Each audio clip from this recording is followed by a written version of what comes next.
Welcome to the show. Glad to have you with us here today. It is a full house. It is a Friday.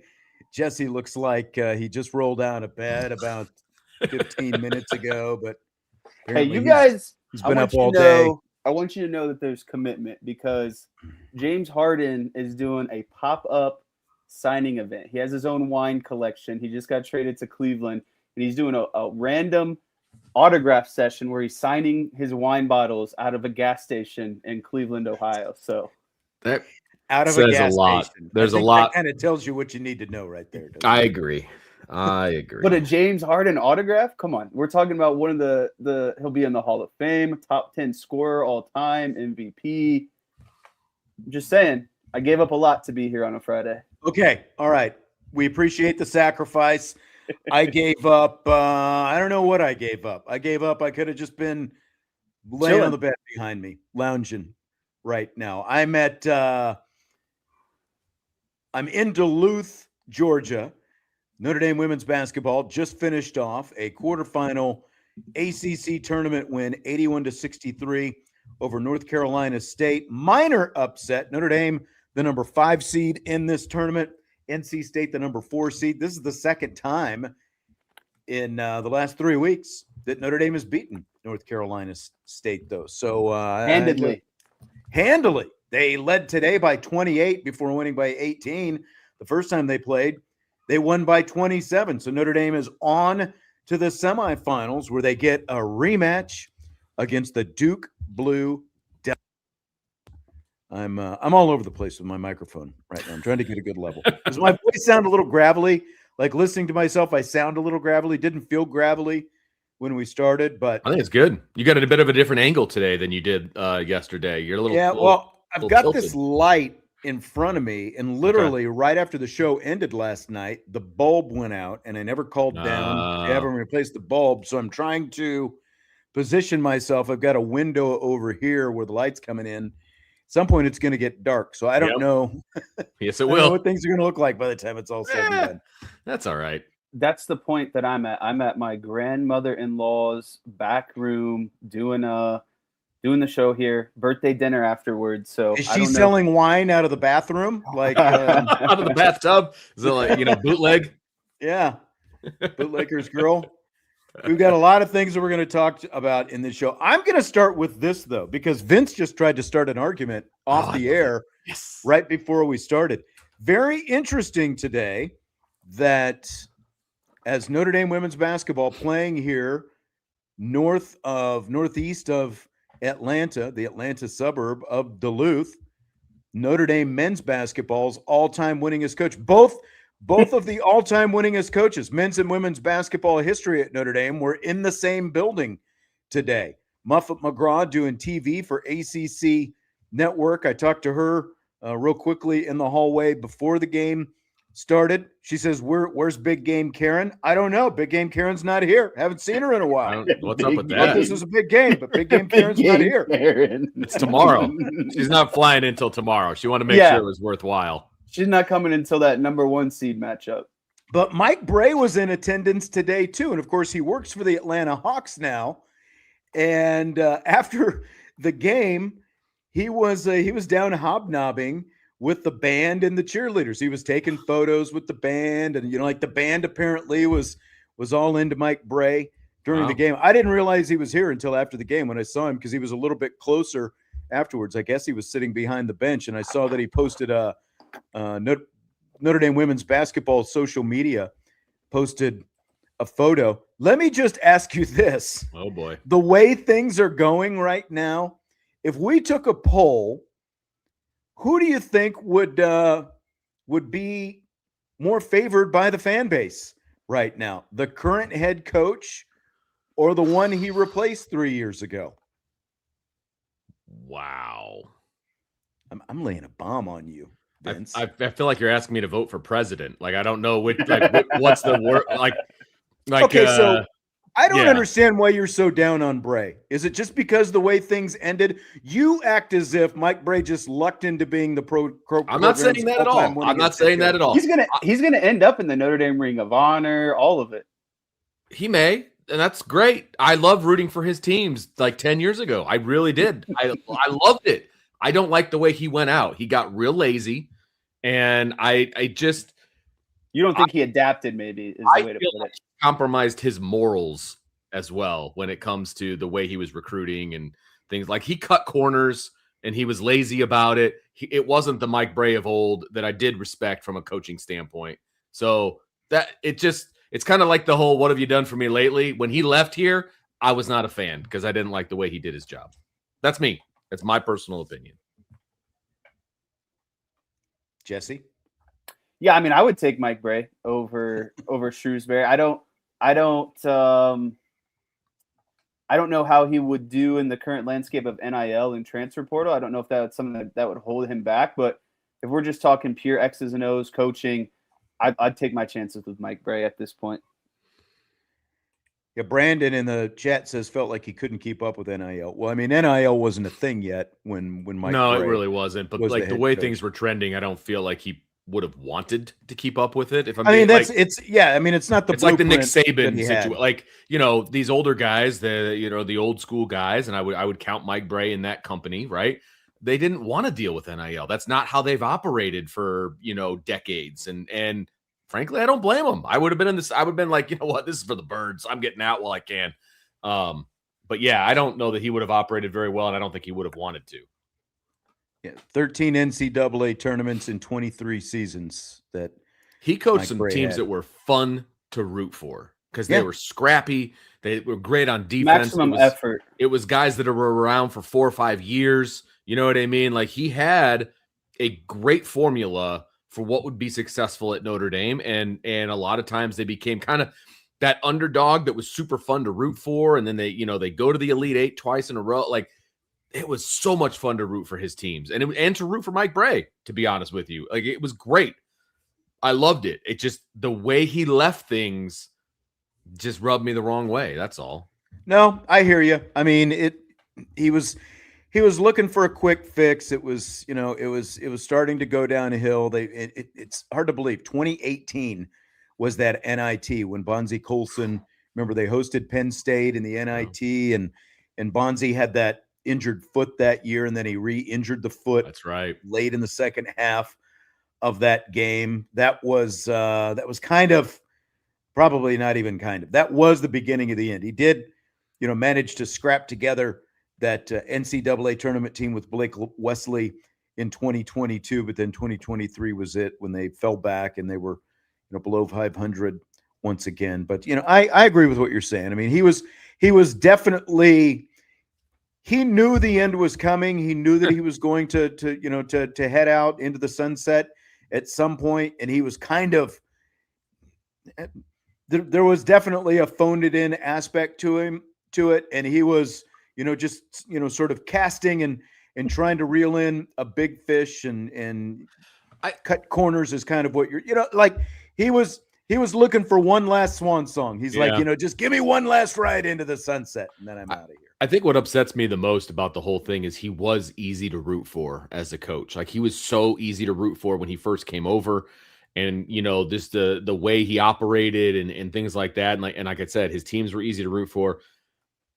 It was almost disappointing. You know what I mean? Like, it's almost like he not that he needs to do anything for me, but it's like, I felt let down. Like, this is not the Mike Bray program that I came to know and love rooting for. It's like he let me down as a fan. And that made me disappointed. It's like when you find out that Santa Claus isn't real, like it's like, man, hold it. What? You might have just broken some news for somebody out there, Vince. I don't know. I don't know what the demo is of this show. You know what I mean? It was just disappointing for me. Somebody's driving down the street right now and they're like yelling at Vince. Like, no, what, Dad? What did you say? So it sounds like, Vince, you lost a lot of respect because he didn't leave the place in the shape that you felt that he that he should have. That he had gotten it to. You know what I mean? Like that he didn't do anything to set Notre Dame up. He kind of just drove them into the mud and let the thing die out. And that was disappointing. It was disappointing because he was a great coach. Like it was so, like I said, easy to root for. It's just disappointing how it ended. I have a fun question. Okay. This will lead us into some further topics later on this show, but sure will. Who would you say you were more upset with in their departure? Mike Bray or Brian Kelly? Subtract what's come after it. You have to be able to, because obviously Marcus Freeman is better. So, but just the way, like if you found yourself kind of the day after of both, which one would you be like, man, one really didn't sit with me well? This is actually very easy because it was by the time Bray left, and again, like, you know, we all had great moments with Mike Bray, and I think he, you know, to an extent overachieved because of the, you know, the way he built his program, you know, that was like his own college basketball version of Moneyball, going against the grain and doing some of the undervalued things by getting guys to stay around. As these people are saying in the chat, it's easily Brian Kelly. Like that's who just, you know, the way he did it, you know, like carpet bagging in the middle of the night. And, you know, obviously the Meriwethers have their own story to tell with the burn-ins and all that kind of stuff. You know, Brian Kelly is snurfing down the barbecue and telling the Meriwethers that he's, you know, that all these great things. And then he walks out the door and the next thing you know, he's gone. And with Mike Bray, it was kind of a relief just because of the way those last few years went. You know, it was like, it's pretty obvious that it was time. And so it's not even close to me in terms of, you know, like who you were more disgusted with when it was all said and done. And there's a lot of layers to this as well. Like obviously we follow the football team closer than we do the basketball team. And I think that's part of it. And, you know, neither one is going to be up for sainthood anytime soon, but BK was just not a good person like that. You know what I mean? Like, so that's part of it too. Like outside of being a coach, you hear a lot of stories about these guys when they're not coaching and things like that. A lot more negative stories from the football program than there were from the basketball program. I'll leave it at that, but that made it very easy to be like, see ya. Absolutely. Absolutely. There's no doubt. But like I said, neither one is up for sainthood anytime soon, but like one is definitely worse than the other. Everyone's got their skeletons in the closet. For sure. We all do. Yep. But we'll kind of put a bow on the women. You know, Hannah Hidalgo, big game today, 25 points, her sixth straight game with at least 25. Ayana Moore finished with 20 for the Irish. I thought so as well, Jess. She was knocking down a lot of those shots early. I think if you're NC State, it has to be doomsday when Ayana Moore has like 9-10 points in the first quarter and she's knocking down threes, and Hannah Hidalgo's not even getting going yet. Like you knew you were in trouble when Hannah's not getting going, Moore's knocking down shots, and Notre Dame's already out, you know, to a 10-point advantage, really. I thought that the main thing about Louisville is I just didn't understand defensively what they were doing. Or sorry, NC State, same colors. Too many red, too much red. Yeah, too many red. NC State just had no ball pressure. They let Notre Dame move around freely, let them get to their shots. It's like they were expecting Notre Dame to miss, and I think Hannah ended up shooting like 60% from the floor. It's like, what do you expect here? And so a lot of not a ball pressure. Then they switched to that zone, and they still weren't. I remember when they switched to the zone, I was watching on TV, and the commentator was like, you don't switch to zone to sit there and do nothing. You still got to put pressure on the ball. I'm like, right. That was the thing. It's like there was just no urgency or pressure on defensively from NC State, and I just don't get that because Notre Dame is such a good, you know, shooting the ball team, and then also, you know, NC State likes to work in transition, and so when Notre Dame was finishing at the hoop, you don't allow NC State to get out and transition and move. You know, they don't have a lot of assists. It's a lot of off the bounce type shots, and so when Notre Dame's scoring, you can't do anything because you can't move in transition. So it was just bad formula for NC State today. Feels like I need to bring in Big Game Jesse to start doing games with me for, you know, breakdown analysis. It's all this basketball I've been doing recently. With Duke only scoring 60 today against Syracuse, which I find to be very interesting. Clemson. I'm sorry, Clemson. Yep, you're absolutely right. Another orange. You guys, you know, you guys are going colors. We You're are not going actually colors. teams. It's been a long week. They only scored 60. They won by 14, but they only scored 60. Now they didn't have to score any more than that. Notre Dame scores 81 today. You know, they scored 69 yesterday. Is that a good omen for Notre Dame going into the Duke game, that maybe they can win a shootout type game and maybe outscore Duke? I think they're probably going to have to, but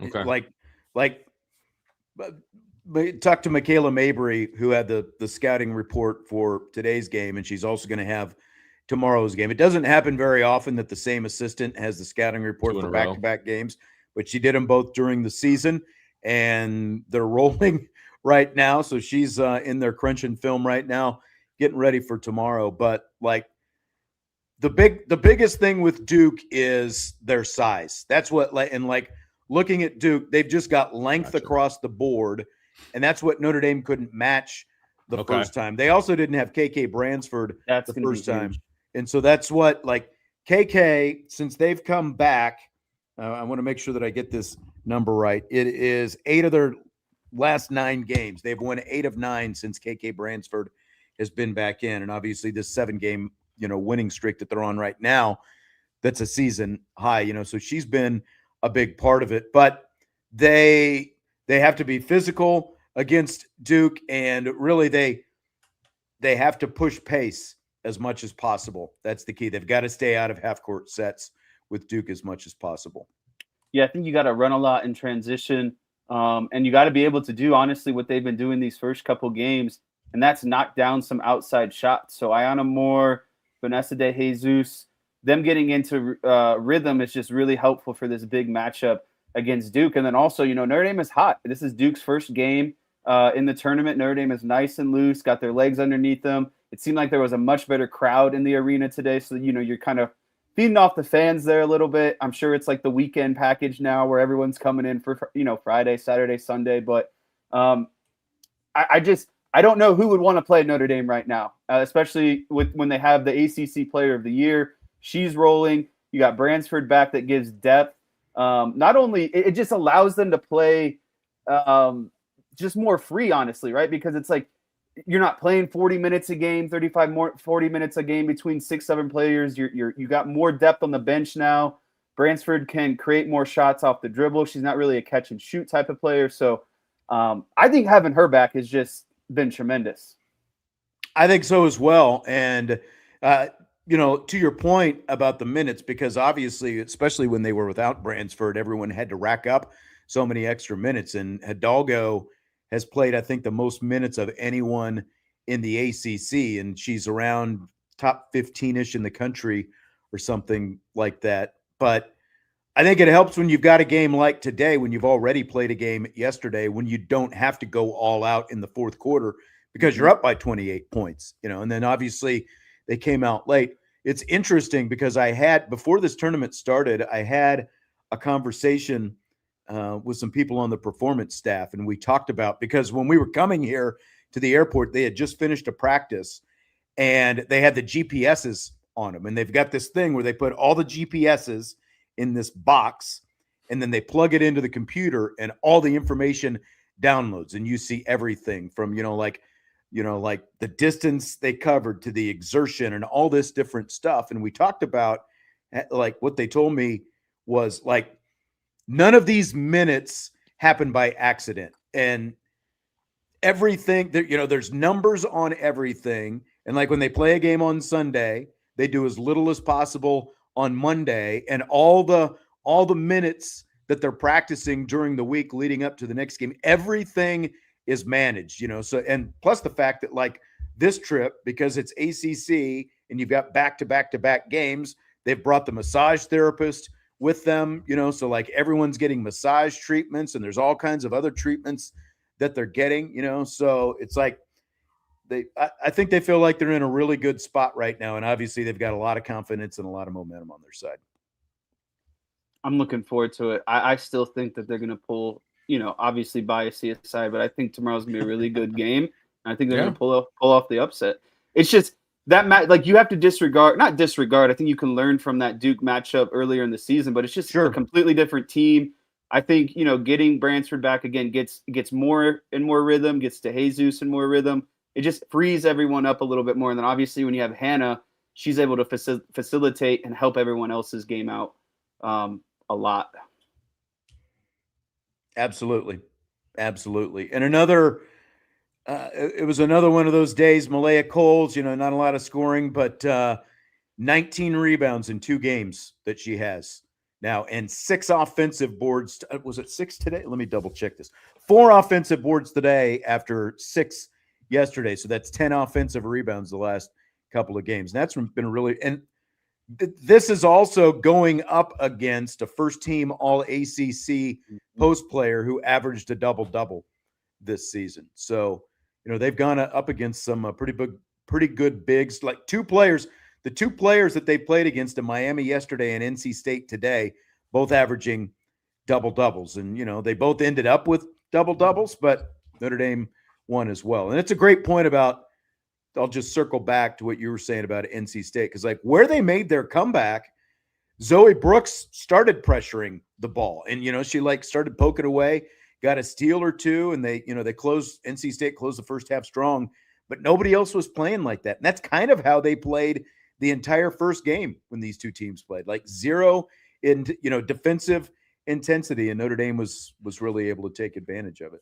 Yeah, I mean, Notre Dame just controlled the tempo the whole game. They played at the pace they wanted to, and NC State never really adjusted.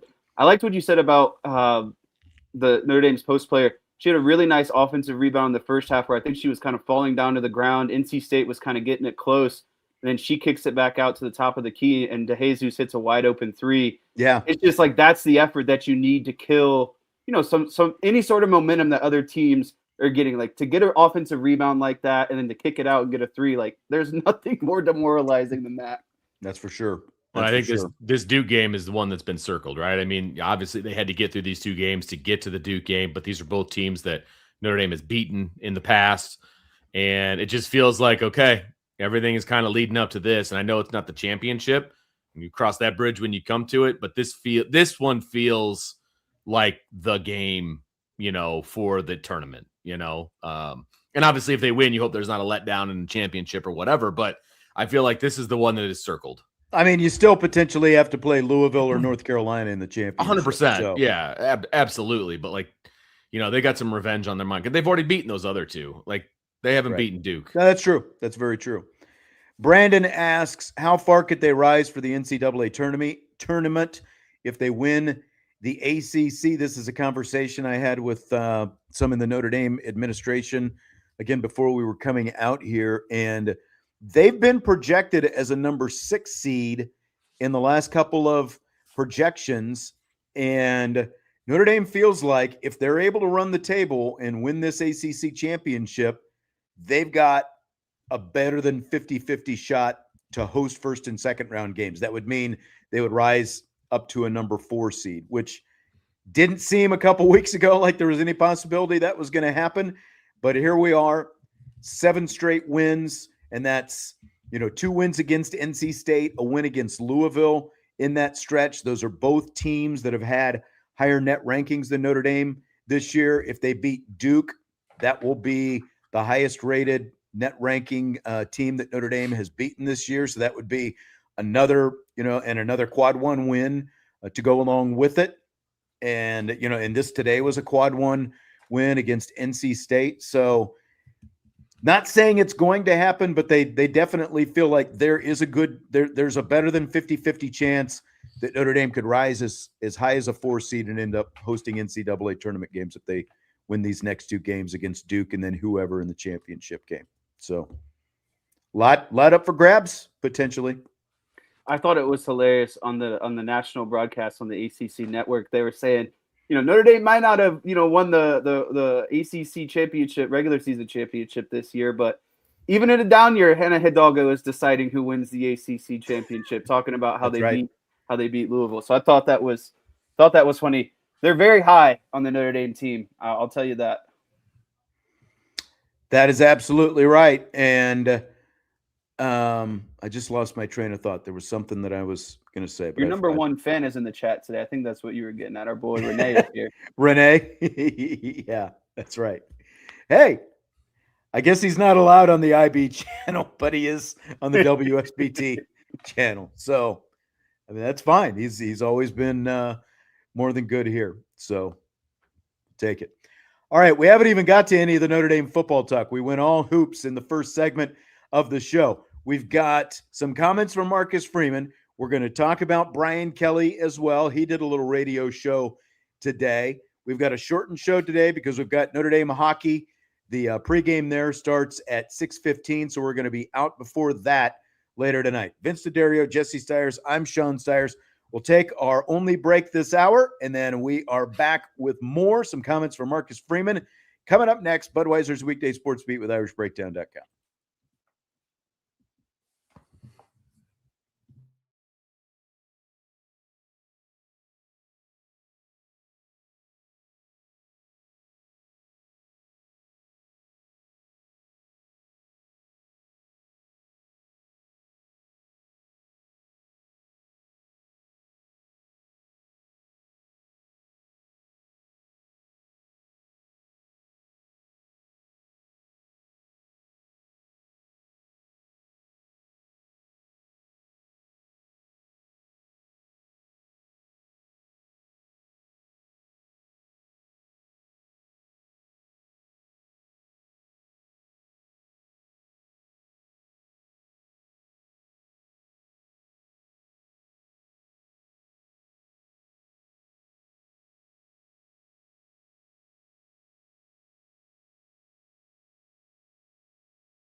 It's Budweiser's weekday sports beat with IrishBreakdown.com. Glad to have you with us on this Friday. I'm Sean Stiers, coming to you from Duluth, Georgia, in the South District.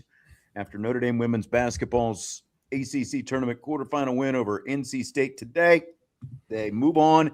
They will face number 1 seed Duke Saturday, noon Eastern time, 11:45 pregame show in the ACC tournament semifinals. The other 2 semis tonight, Louisville and Syracuse playing at 5 o'clock, North Carolina and Virginia Tech at 7:30 tonight. So we talked a lot of basketball in the first segment, pretty much all basketball in the first segment, except for a little bit of BK. BK is going to come back up in this next segment, but first, you're just like poking the bear. You're talking Mike Bray. You're talking BK. You just want to get me fired up on a Friday. That's all there is to it. I know, seriously. Now, can I ask you a quick, just a peek behind the curtain for women's basketball question? Depends.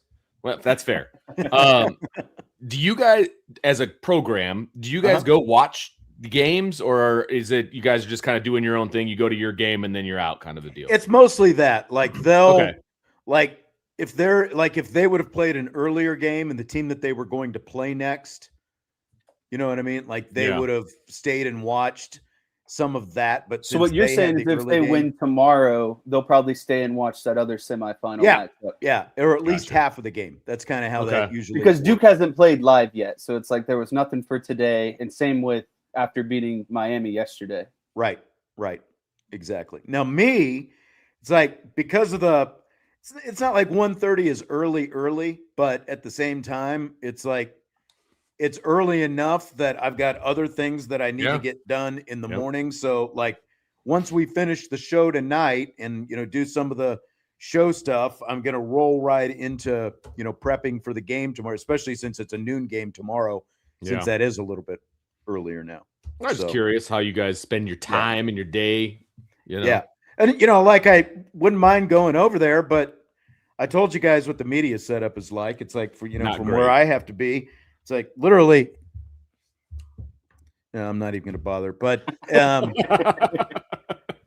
I could see the game better watching on the little monitor that's the size of my laptop than I could actually looking at the court today. That's how much the ACC cares about radio. So that's awful. Yeah. I had to, every time the ball would go to the opposite end of the floor, I had to stand up, to see what was going on down there. Sitting, they've got 4 rows of fans sitting directly in front of us down there. But I don't want to digress too much on that because we're going to run out of time here. So I just want to know if anybody yelled at you for standing up and then you just like. Nobody did. And if they would have, I would not have cared. No, I know you wouldn't have. That's where the story lies. That's what I was hoping for. I was actually hoping they would have too, and I would have just said, "Take it up with the ACC." That would have been my response. All right. So, yeah. But I mean, I'm also sitting basically on the baseline. I'm looking down the baseline. That's typically if they've got us somewhere around the court. They typically have radio positioned around the wing, of the court. This is the first time I've ever sat, that you're like in the corner, quote unquote close, but yeah, basically down in the corner on the baseline. So when I was watching the Louisville game this past week on ESPN, they had you could have been Neil's assistant. How close you were to the bench? Yeah, now that were was like the different. first person closest to the bench. That you could see everything, hear everything. You see this photo? That's what was right in front of me at the game today. That was me sitting in my spot. Oh, that's fantastic. She adjusted her hair at least 4 times as well. So for those on the radio, there was a human being literally right in front of Sean. With about bun 5 rows of people. With a bun on top. Going with a top bun just to make it even more exciting. All right, let's talk some football. Marcus Freeman was on Good Morning Football on the NFL Network yesterday. We could literally do a whole show just about griping about radio stuff. But we could. Freeman was on Good Morning Football, NFL Network yesterday. You guys talked about a couple of his comments about Lou Holtz yesterday. They also talked with Freeman about all the NFL talk surrounding him earlier this offseason. And here's what Marcus Freeman had to say about that. Yeah, you never say never, right? And dream, maybe I daydream every once in a while or think about it. And when there was some interest this year, I said it in my press conference, it gave me the opportunity to gain knowledge on what being a head coach in the NFL truly entails.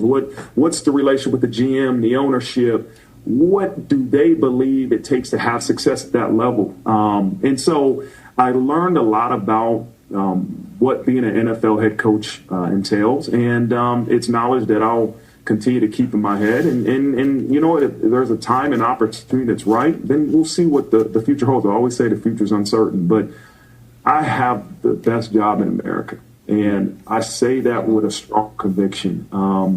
I love this place. I have the greatest support from our university, top down, the administration. And I get the chance to coach some of the best young men in the world. And this is what I'm called to do. And I'm fulfilled and I'm happy and I love being here. And I'm grateful. I'm grateful for this opportunity, most importantly, to represent this university, but to coach these young people that are amazing. And so we'll see what the future holds. But in this moment, in the near future, I am as convicted as I can be being the head coach of this place and being around these young people. Okay, he rallied. The second half of that answer was pretty strong. It's the first probably 20 seconds of that answer where it's never say never. And then I've got bad news for you, because the next part of that answer that he gave about, well, it gave me the chance to see how things are done in the NFL. Brian Kelly gave that exact same answer after the 2012 season when he interviewed with the Philadelphia Eagles. That was his response. You know, so I don't know. Identical. I'll just let you guys go from there. It's he has interest. Okay. I mean, I don't know how else to say it, and I don't like it, but it is what it is. Look, the NFL is the highest level of football, and I get the fact that he's interested. When they come calling, when multiple teams come calling, obviously you're doing something right. It is a feather in your cap that the NFL wants to talk to you about a head coaching job, and you listen. And I don't even really have an issue with him listening, to be perfectly honest with you. He would be disingenuous if he said, I have zero interest in ever coaching in the NFL, right, and this is the only place I ever want to be, and you can bury me out back. Like that would be disingenuous. That would be even more critical of him, you know, if for saying that, because it's not true. And so it's nerve-wracking as a fan because you don't want to see Marcus Freeman leave, obviously. But, you know, if the right opportunity comes along, it's going to be tough for him to say no. That's how it feels. Yeah, I think that this answer was nothing but a win for me because it was honest on both fronts. It was honest about, you know, the honesty and transparency to say, you know, I obviously have interest in the NFL. And this is just my kind of thought process here, but I wouldn't doubt if Marcus Freeman kind of has that void still because of having to end his NFL career prematurely. So to get back and maybe have success as an NFL coach might be able to fill, you know, some of that void that he didn't get to experience as an NFL player. But the second half, or the latter part of that question, I think should really reassure a lot of Notre Dame fans, because I don't think that there's another college position that he would ever take. I think it's either Notre Dame or the NFL, and there's really no in between. And so at least, you know, I at least get a sense of comfort in that. And I think that, you know, he reassured kind of my longstanding belief of he loves it, or he's in it because of his relationships with 18 to 22-year-olds, which is a lot different than, you know, grown men on contracts in the NFL who really at the end of the day don't have to listen to the NFL head coach. You know, like that relationship doesn't matter quite nearly as much. So, well, let me ask you this, because okay, go ahead, Vince. You've got something you want to say. Well, first. I was just going to say that the line of NFL and college has blurred tremendously because every one of the kids that goes to Notre Dame is on a contract now. And they don't have to listen to you either. They can leave. That's true to an extent. But I think Notre Dame has built the NIL different because you hear about Jeremiah Love and DeDario Price saying, I had better offers out there, but I agree with that. And I think that's because of who Marcus Freeman I is as a completely person. agree with that. I think you actually, as a head coach, have more control over the guys that are on your roster in the NFL now than you do in college. Because at least in the NFL, you're signing multi-year deals, and in college, if you sign a multi-year deal, if you're the Mensa kid, doesn't matter. You can just say poo-poo it and head to Miami. But to your point, Jess, I agree with all of your points. It's just like the lines are blurring now between the NFL and college when it comes to some of these aspects. That's and I think that's a downside in this situation if you're a Notre Dame fan, because it would make that transition easier. A college coach has the experience with dealing with, I guess, contracts, a football GM. It's like it's becoming more like it, and so it would be easier to make that move if you decided to do it. But college, these guys, there's less of it. I'm not saying they don't have any BS filter. I mean, guys still have that, but I think by the time the cream of the crop rises to the NFL, and these guys are definitely empowered by the fact that now they're making upwards of 10 million a year, which is still more than what you're making, and it's like they are empowered by the fact it's like we've been around the block a little bit, and it's like cut the rah stuff, like it is totally a business now, so like you're still kind of molding and shaping those guys to an extent. They're more impressionable when you're in college, whereas again, like especially like a diva wide receiver being the extreme example, like an AJ Brown being the latest in the line of like Diggs, who just got cut by the Patriots even after going to the Super Bowl. I mean, it's definitely more cutthroat there. Let me ask you guys this though, because we were talking the other day about sort of the comparisons between Marcus Freeman and Lou Holtz, and kind of who they are as coaches. And what made me think of this is we're talking about the NFL, obviously, and NFL Network did another piece this morning on Lou Holtz about his short stint in the NFL and like with the New York Jets. And it took him a very short amount of time to realize, I'm a college coach, I'm not an NFL coach. And there's been plenty of those guys before. Look at the success that Steve Spurrier had, and Saban, say that again, Jesse. Nick Saban. Yeah, Nick Saban. There are guys who realize that like I'm best suited for college, and sometimes it takes making that move to the NFL to find that out. And so I guess my question is, and I don't know the complete answer right now. It's still probably TBD. It feels to me though like Marcus Freeman and his personality and who he is as a coach is still better suited for to a college guy than an NFL guy. What do you guys think? I completely agree with that statement. I think he is much more attuned to dealing with recruiting. It's why there's a reason he's so successful with recruiting, right? Because of his personality and the way that he reaches these kids, and the way that he molds these kids, and the way that he talks to parents about taking these kids on and turning them into men and all of those different things. He's just really, really good at all of that. He strikes me as a college coach. The only thing that would absolutely stink, because I agree with you, I think he could make a jump to the NFL and realize, this isn't what I thought it was going to be, or, I'm meant to be in college or whatever. It stinks if you're Notre Dame, because when he comes back to college, he's probably not going to be at Notre Dame, and he's going to go win championships someplace else.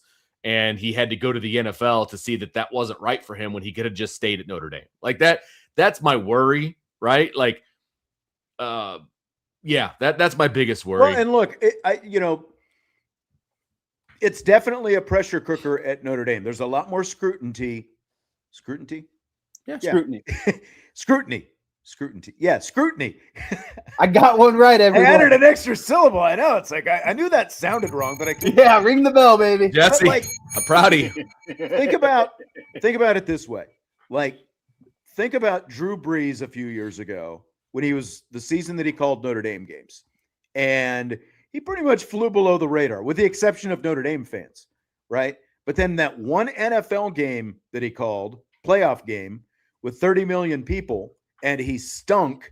Like, everything came down on Drew Brees. He ended up losing his job as a result at NBC. And so my point is, like, the NFL is still the NFL, and there are only 32 teams, and it That's is true. the highest level. Yeah. And you go out there, and you're still a fairly raw head coach like Marcus Freeman. Like, he is still finding his way as a head coach. I mean, it's definitely been better the last couple of years, but it's the microscope is a lot bigger there, and every little mistake that you make with whatever clock management, did you go for, like all those fourth downs, it's like one thing to go for a fourth down, even against NC State. It's a lot different when you are, I'll just say the Miami Dolphins, even against the Atlanta Falcons, and you botch a couple, fourth downs, and it everything looks a lot different.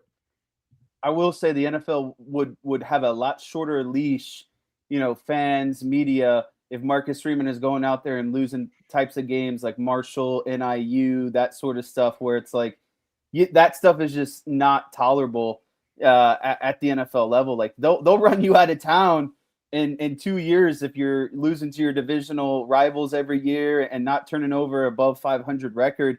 But kind of staying on this topic, I think in comparison, the NFL, you don't have quite nearly as control in college. There's GM, there's ownership at the college level. And I think this would be something that Marcus Freeman would learn very quickly and realize as a benefit. At the end of the day, everything goes through him at Notre Dame. If something really doesn't want to happen, Marcus Freeman can make sure that does or doesn't happen. That's not the same in the NFL. You have GMs who are in charge of putting together rosters, and then they hand it to the head coach and they say, okay, make lemonade out of lemons, And he's not going to be a coach who's going to walk in and be able to be, dictate, part of that general manager. Like, right. Yeah, he'll be in the meetings and stuff like that, but it's still going to be, he's going to go in where there's an experienced general manager, and that's going to be the guy calling all the personnel shots, at the start. What terrifies me the most is if Notre Dame is to Marcus Freeman as Nick Saban was to LSU. He wins a title at Notre Dame. He goes off to become a head coach in the NFL. Doesn't work out. He goes someplace else in college and wins 6 titles. Ends up at Clemson, when he forced Dabo nightmare out. Fuel. Vince. That's right? Like, that keeps me up at night, like that kind of a thing. Like that he'll end up someplace else and win a bunch of titles, and you're just like, well, we had him. It was great while he was here. I don't know. I mean, Ken says, unfortunately, he's more than capable of becoming an NFL guy. I mean, he absolutely is. Sure. If he wanted to be, he would be an NFL guy right now. That's how much Right now. interest there was in it. But he decided, to stick around at Notre Dame. Tommy, going back to what we were talking about with the BK says, so you're saying we have 11 more years? I hope so. Hey, Freeman. I'll take that pattern. Yeah. Sloppy Joe, our old buddy Sloppy Joe. I haven't seen this handle in the YouTube chat for a while. He says, these are the problems with dating the hot chick in college. We're no longer dating the girl with the snaggle tooth. I mean, and that's everybody wants her, That's right. That's where we're at, unfortunately. Right. All right. We're going to end up talking about 4 topics on this show, and we're going to run out of time. So we're going to take our last break and then back with another 10 minutes or so after the top of the hour before we get into Notre Dame hockey at 6:15 tonight with Vince DeDario and Jesse Stiers. I'm Sean Stiers. Budweiser's Weekday Sports Beat with IrishBreakdown.com.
Budweiser's weekday sports beat with IrishBreakdown.com continues. We've got just a few minutes before we wrap things up here today. Sean Steyers, Vince DeDario, and Jesse Steyers. I was just looking out my window, and NC State, who Notre Dame women's basketball eliminated just a little bit ago in the quarterfinals of the ACC tournament, they're loading up the bus and getting ready to roll out. We've been in the same hotel for the last couple days, and see ya. Red Wave heading out of town. It's a shame. It is. It's a shame. They're probably just a bus ride, right? I mean, they're not going to fly. I wouldn't imagine. 6 hours. That's still a long. That's a long bus ride. Yeah, I guess that's true. Did Notre Dame bus to Louisville last weekend? No, sir. Okay. That puts it into perspective for me. That was just Sean Steyers that bust to Louisville. Or vanned. Yeah, you vanned. Yeah. All right, a couple, maybe we'll get at least one or two topics in before we wrap things up. One more comment from Marcus Freeman. Notre Dame great Manti Te'o, of course, is one of the co-hosts now of Good Morning Football. They had Freeman on yesterday, and he gave Marcus Freeman a little scheduling question to wrap up the segment. Two teams that we at the University of Notre Dame no longer play, USC and Michigan. If you had to choose one team to bring back into the schedule, which would it be? No question. Yes. I didn't have to think too long about that one now. Come on, man. You know that. That is why you're the man, brother. And that is why by the time you leave God's country, the University of Notre Dame, I hope you have a statue next to the late, great Coach Lou Holtz. Because what you're doing over there, brother, it stems far beyond the football field. I don't even know if you could hear it because Freeman got it out before Manti was even done asking the question. He said USC. So are you guys in agreement with Marcus Freeman? USC over Michigan. Bring him back. There's absolutely no doubt. I mean, USC is a long-standing tradition. It's one of those, you talk about top 5 rivalries of all time in college football, something that should never die. I'm more interested in the way Marcus Freeman responded, because to me, it further solidifies the point that Marcus Freeman wanted every part of this rivalry. And I think it's the other side that, again, wanted to say Notre Dame wasn't coming to the table, but that response shows me right there that Marcus Freeman was showing up to the table and trying to get this thing done. And really you can't convince me otherwise. So all those delusional USC fans out there, it's just embarrassing at this point. To me, the speed at which he answered that tells me two things. Number one, he understands the history of the rivalry and he respects it and he wants it, right? That's part of it. The other part is I think he genuinely enjoys kicking Lincoln Riley's butt. I do too. And he wants to continue to do that year in and year out. He's genuinely mad too, like that this thing is over and that everything that's come around it. And the way that it went down, like the blame game that went back and forth, like just so much. Honestly, I'm surprised that we haven't heard more in the last 24 hours since Marcus Freeman said this from all the USC yappers. Seriously.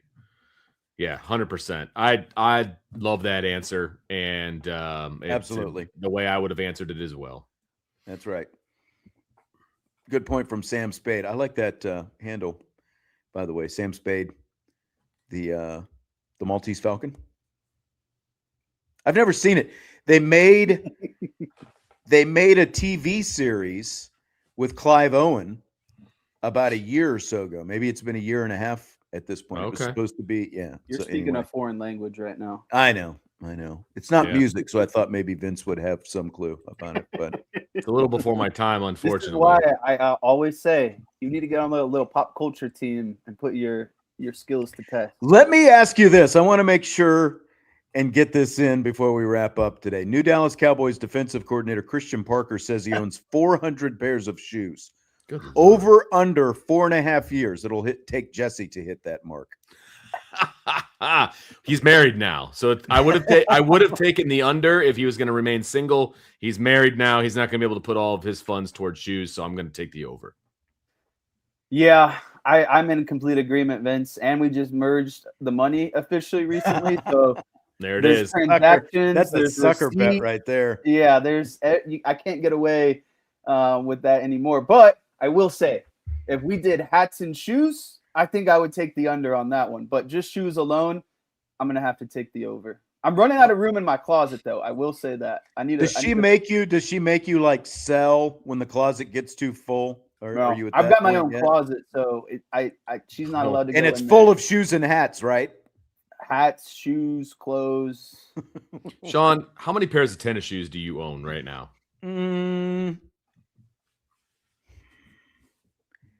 Maybe, probably between 12 and 15. I think. Wow. Yeah, That's a But big that's- number. part of that is a good because I amount. get free shoes every year from Notre Oh, Dame. That's So, true. Okay. Yeah, I've Ask got him like a who- decent amount of my own, that Gotcha. not a lot, but because I get some every year from Notre Dame, they add up a little bit. Ask That him who makes keeps sense. them stocked up, who keeps them looking fresh. Jesse definitely got me my freshest pair. That's for sure. You also got to include your workout shoes as well, because that's part of the mix. Yeah, there's like a different shoe for doing different things and stuff like that. So, I have one pair of tennis shoes. Jesse, what do you think your One. total is? What do you think your total of shoes is right now? Do you have 100? No. I'd probably say I'm in the, tennis shoes, dress shoes. I would say I'm definitely clearing 50. And I mean, when you're like 50, that's still a pretty good amount. Still But a like pretty good number. Christian part, like when you have that kind of money, That's it the makes it thing a lot too, easier, right? He's got the Absolutely. space, he's got the money, he's got. Disposable I heard him. income. I heard him do an interview. That's where I heard this with Dallas Radio, one of the radio stations down there. And he said he's got like the Red October Jordans. Are you familiar Yeah. with those, Jesse? Yeah, he's probably a guy that like is a serious collector. He probably keeps them all in the boxes, everything. Yeah, I'm sure. I had a college coach like that actually. Like he would get like every pair of Jordans. I'm like, dude, you're coaching at the NAIF level at Siena Heights. Where are you living? Like, do you have rent money? He's skimming something. But it's funny because those guys always have a connect. They're like, oh, I always got a guy who can get them to me before they go to retail and market and that. Exactly. Sort of stuff, so. All right. Well, we're going to go ahead and wrap it up with that. Notre Dame women's basketball again beat NC State earlier today. ACC quarterfinals. They take on number 1 Duke at noon Saturday in the semifinals. A win obviously gets them into the championship game. Pregame at 11:45. Somebody else, Ivy's comments on that. Guys, had a great time. Vince DeDario, Jesse Stiers. I'm Sean Stiers. Notre Dame hockey is coming up next. Let's see if they go to overtime again. They've been like all they're doing is going to overtime lately. Tyler will have the call coming up. Tyler Reedy on the Notre Dame Radio Network very shortly. We'll talk to you later. Budweiser's Weekday Sports Beat with IrishBreakdown.com.